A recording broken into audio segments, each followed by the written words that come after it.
Good evening, everyone, and welcome to the July 18th Planning and Zoning Board meeting. If we could all stand for a Pledge of Allegiance and a moment of silence. I pledge allegiance to the flag of the United States of America and to the republic for which it stands, one nation, under God, indivisible, with liberty and justice for all.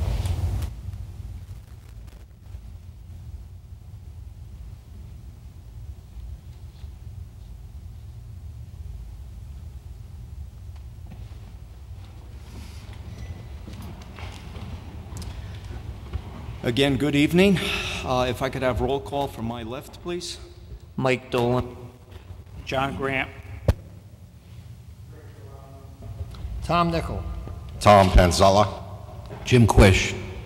And I'm Chair Scott Marlowe, and we're joined by David Sulkus, City Planner, and Meg Green, the Clerk for the Board of Planning and Zoning Board.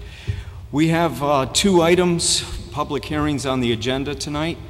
The first is 73 Merwin Avenue, Zone RMF-16, petition of Christopher Cody for an amendment to a special permit and site plan review to construct a patio on map 59, block 795, parcel 56A1, of which Surf Village is the owner. Good evening. Good evening. I'm Christopher Cody with the firm of Cody and Ganello, LLP at 185 Broad Street in Milford. Thank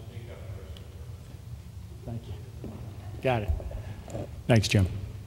The application tonight is on behalf of the Surf Village Recreation Corporation, and that's the homeowners association that's maintains the pool, the clubhouse, and the beach at Surf Village.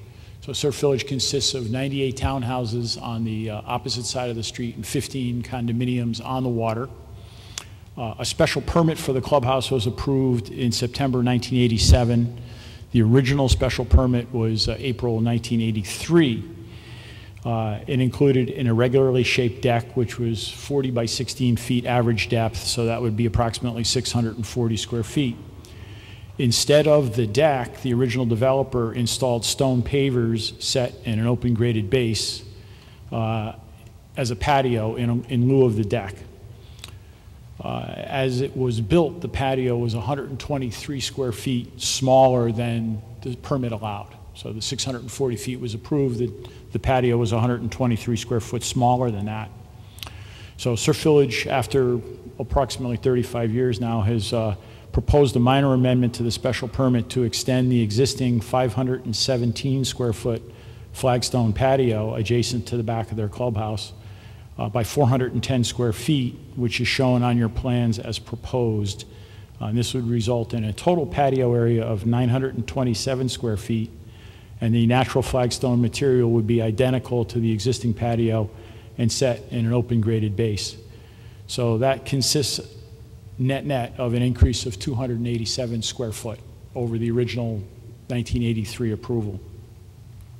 And that's on a site of 2.14 acres.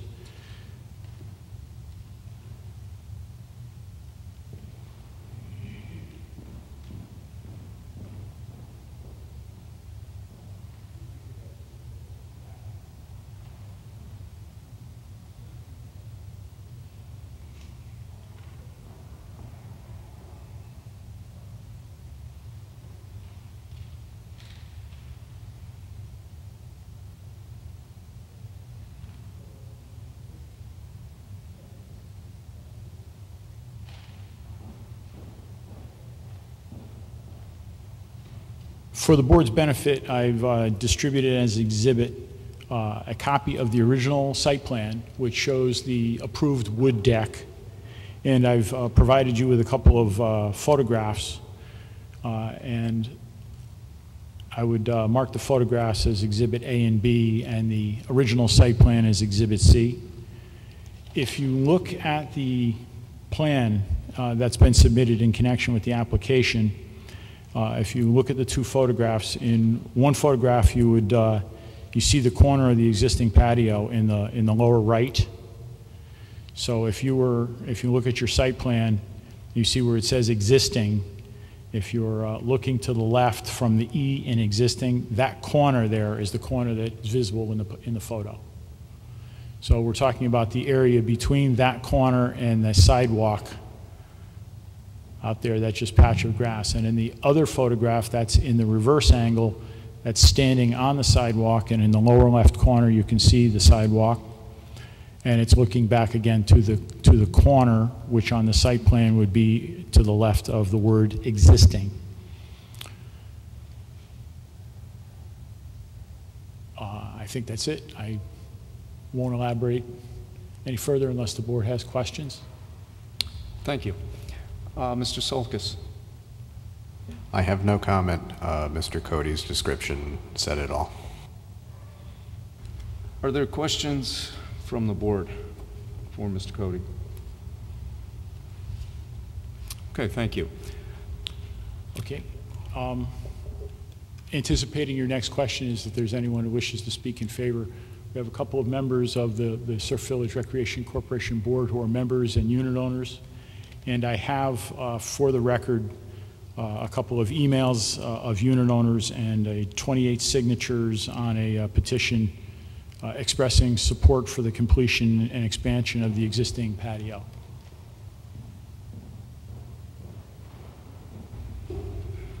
Thank you.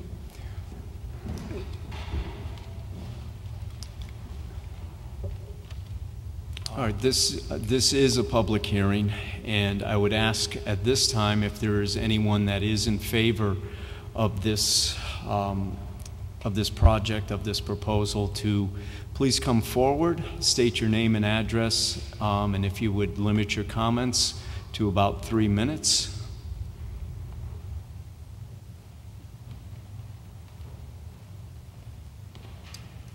Thank you. My name Good is evening. William Dowd. My address is 40 Sandpiper Crescent in Milford.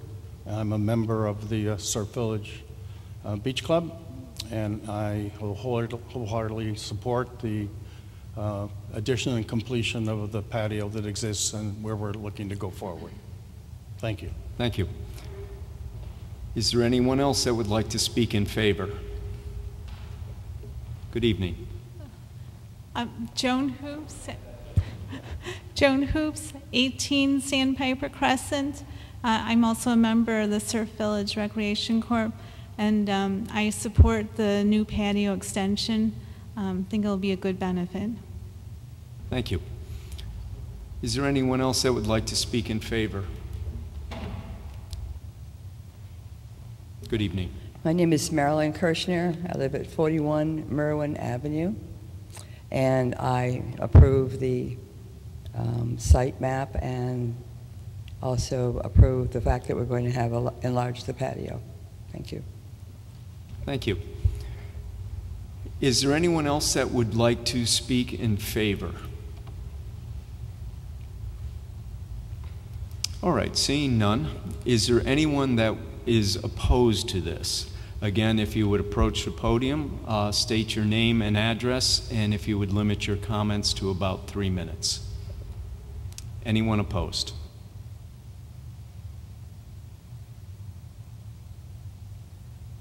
All right, seeing none, are there any questions from the board? All right, seeing none, I would move that we close the public hearing. Yes, Mr. Quish. I would move that we close the public hearing and ask if there's a motion from the board on this. Mr. Quish. Yeah, I would make a motion to approve as submitted. I'll second. Questions, comments on the motion? Seeing none, all in favor? Any opposed? The motion passes. Thank you.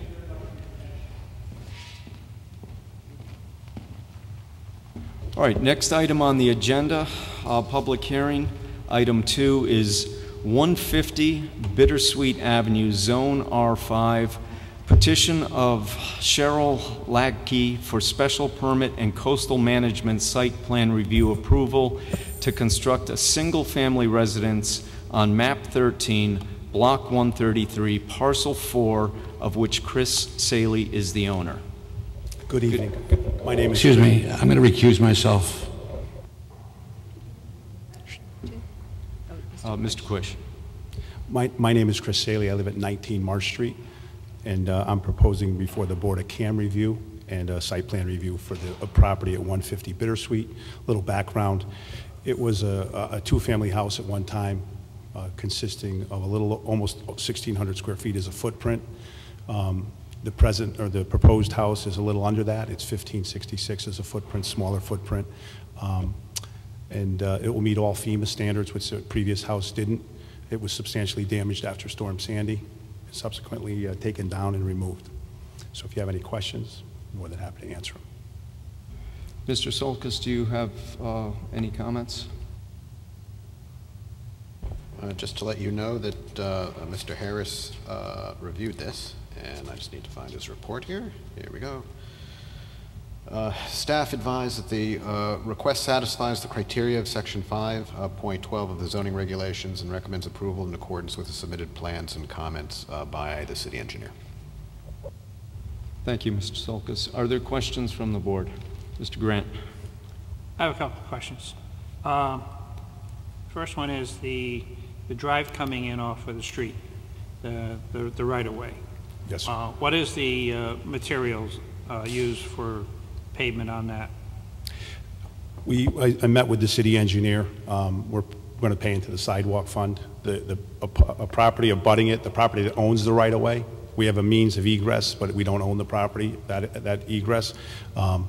They prefer not to have a concrete apron. That's what we were going to do with pavers.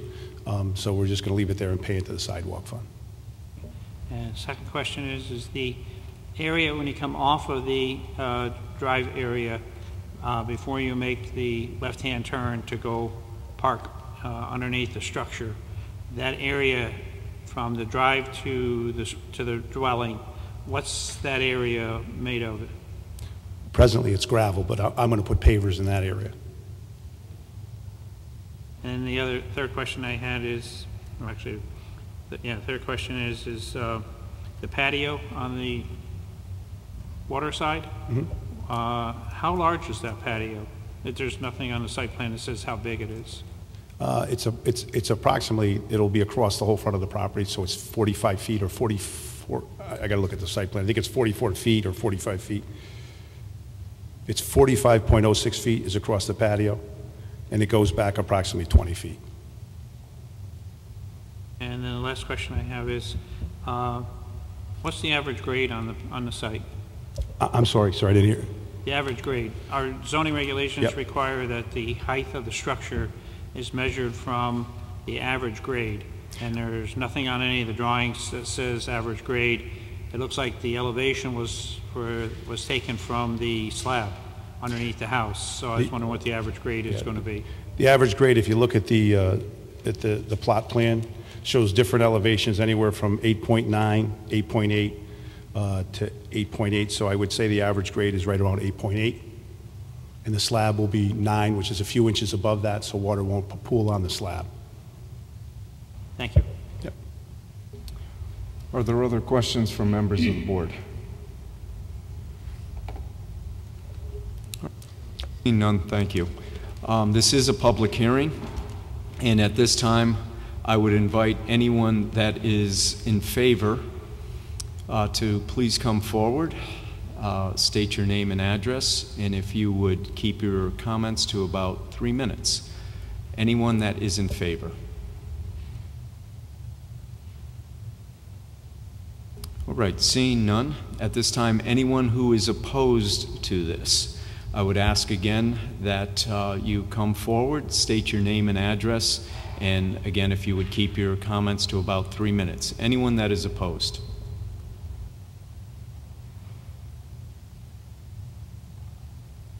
All right, seeing none, are there other questions from the board?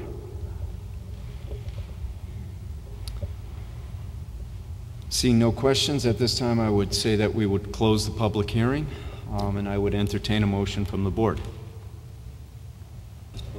I make a motion we accept the proposal. I'll second. Second. Are there any questions on the... Seeing none, all in favor? Any opposed? Okay, motion carries. Next on the agenda is item D, new business. Hazard mitigation update, and a presentation by Mr. Griffith, Director, DPLU, on the Hazard Mitigation Committee's role in protecting the life and property of Milford residents. Good evening, Mr. Griffith. Good evening. I'm Joe Griffith. I'm the Director of Permitting and Land Use. I'm also a member of the Hazard Mitigation Committee in Milford. I'm here tonight representing the Milford's Hazard Mitigation Committee to provide the Planning and Zoning Commission and our citizens this brief presentation on the status of our hazard mitigation plan. One of the purposes of the plan is to outline the steps and strategies that Milford can take to mitigate against loss of life and damage to property during natural disasters. We're almost halfway through the hurricane season, and while it has been very quiet so far this year, it's important to be aware that the region typically experiences the bulk of our storms in the fall. Public outreach is one of the priorities in the plan, and the Hazard Mitigation Committee asked me to make this presentation to you, focusing on personal property and development within the city, and to point out a few resources available to residents for learning more about hazard mitigation. The plan itself can be found on the city website by typing hazard mitigation into the search box and on the home page or on the page for the emergency management services. On the emergency management services page are a number of links to other important sources of information for preparing for and recovering from a disaster. Residents are encouraged to sign up for Milford Alerts, the city's emergency notification. Residents can sign up online, by phone, fax, or mail. On the city's website, there is a sign-up page that can be found under Important Links, or on the Emergency Management Services page. September is National Preparedness Month. The theme for this is disasters don't plan ahead, you can. Don't wait, communicate. People are encouraged to make an emergency preparedness plan of their own. More information can be found on the Emergency Services page of the city's website. Should a storm or flood impact the city, it is important to remember the National Weather Service slogan, "Turn around, don't drown." Walking or driving through floodwaters is dangerous and should be avoided. More than 25% of all the property owners in the city have land in the flood zone, which covers about a third of the city. As this board knows, we have recently adopted revised flood maps, which have been put in place for the northern portion of the city along the Weppawag River. The Planning and Zoning Department has a number of resources for residents who would like to inquire about the city's flood zones and purchasing flood insurance. We can be reached at 203-783-3245. Finally, our hazard mitigation plan has been updated through the South Central Regional Council of Governments. The update should be nearing its completion this time next year. Rather than plan alone, we are participating in a multi-jurisdictional plan with 13 other towns. There will be opportunities to participate in the planning process, and please look for these press releases on the city website and on local papers. Thank you for the opportunity tonight to share this information. Any questions? Questions from the board? Thank you, Mr. Griffith. Thank you very much. Next item is liaison reports. Seeing none. Regulation Subcommittee update, Mr. Grant. Nothing at this time. Approval of minutes for July 5th, 2017. Yes, Mr. Grant. I have a few items that seem to be not correctly in the minutes. Can I just make a quick? How are we supposed to? I just wanted to let people know I have a couple more copies of John's email with his proposed corrections and the minutes. So if you need copies, I have extra. Thank you. Do we need to do this as a motion or to amend the minutes?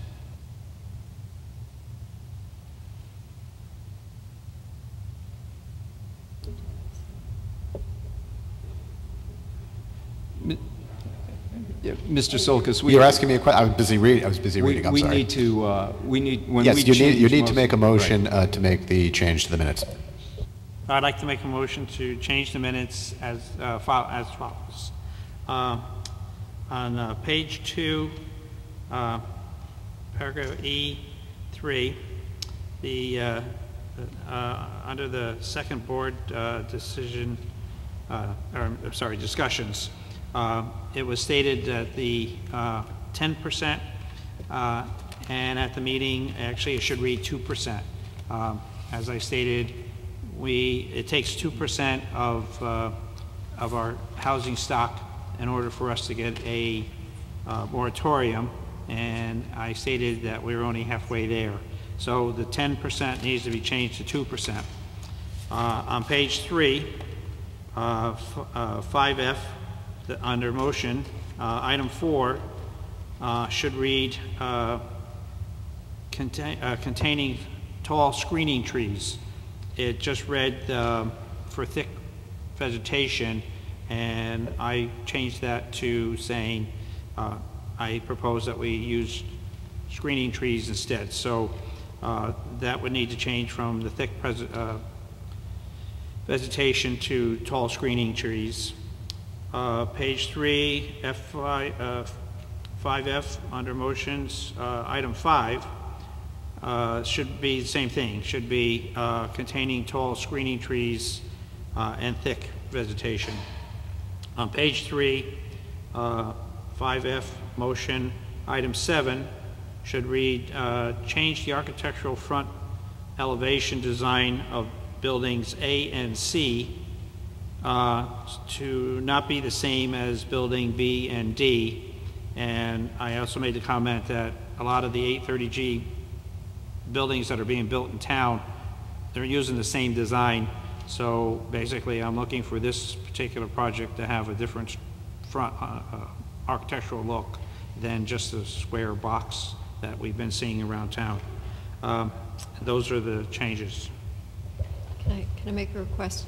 Mr. Grant, would you please see the revised attachment and just make sure I've got it right? I think I've incorporated your changes. Yeah. Are there any other changes that any of the other board members see? Okay, there's a motion. Is there a second? Yeah, I'll second Mr. I second Brown. the motion. Thank you. Any discussion? Seeing none, all in favor? Any opposed? Okay, we'll make the changes. All right, next is chair report. I have no report today. Staff report, Mr. Solkis? None this evening. All right. Motion to adjourn. I make a motion to adjourn. Second? All in favor? Thank you very much.